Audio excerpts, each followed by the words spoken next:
Welcome back to Heinous History, the podcast where we dig through the dirtiest rumors history ever whispered and ask if any of them were actually true.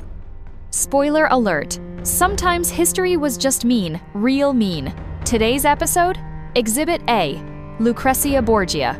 If you think you know her story, spoiled heiress, poison queen, scandal magnet, think again. Yeah. Turns out if you were young, beautiful, and related to a corrupt pope, literally everything was your fault. She's been called everything from a seductress to a serial killer. Honestly, if Renaissance Europe had gossip columns, Lucrezia would have been on the front page every week. And yet, get this. There's not a shred of solid proof she actually did any of the stuff they accused her of. No poison rings, no incest, no secret dungeon full of skeletons. Just bad PR and worse relatives. To be fair, she was a Borgia, and that came with a lot of baggage. Her father was Rodrigo Borgia, who became Pope Alexander VI, and her brother was Cesare Borgia. You know, the guy Machiavelli basically fangirled over. Cesare was like the Renaissance version of that guy your parents warned you about. Sword in one hand, scandal in the other. So yeah, Lucrezia didn't exactly win the family lottery. And yet somehow, she became the poster child for Borgia corruption. Not the Pope who had kids and mistresses, not Cesare who allegedly murdered his political enemies in alleyways. No, Lucrezia got blamed. For existing? For existing while being female and suspiciously good-looking. Let's not forget that part. She was smart, fluent in Latin, politically savvy, and very blonde, which back then was apparently threatening. Most of the wildest rumors about her, like the incest with her father and brother, come from political enemies and ex-husbands with axes to grind. Oh yeah, her first husband, Giovanni Sforza, the marriage was annulled on the grounds of impotence, and he was so mad, he basically started telling people she was sleeping with her dad.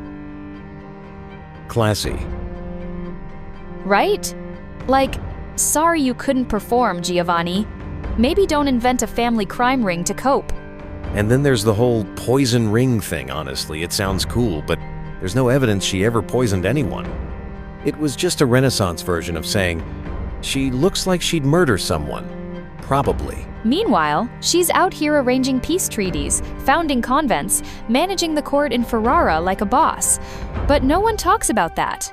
They talk about the maybe poison, maybe incest. Classic history. Erase the competent woman. Keep the scandal. I mean, if Lucrezia had a florin for every lie spread about her, she could have built a second Vatican. So, what's our verdict? Was she a villain or a victim? Victim, no question. She was married off at 13 to secure political alliances, used like a chess piece by her father and brother, and smeared by everyone with a quill and a vendetta. I'll add, possibly the most slandered teenager in Europe who didn't own a throne. And yet, she still managed to carve out a life for herself in Ferrara. People there actually liked her. She funded schools, brought artists to court. She literally helped the Renaissance.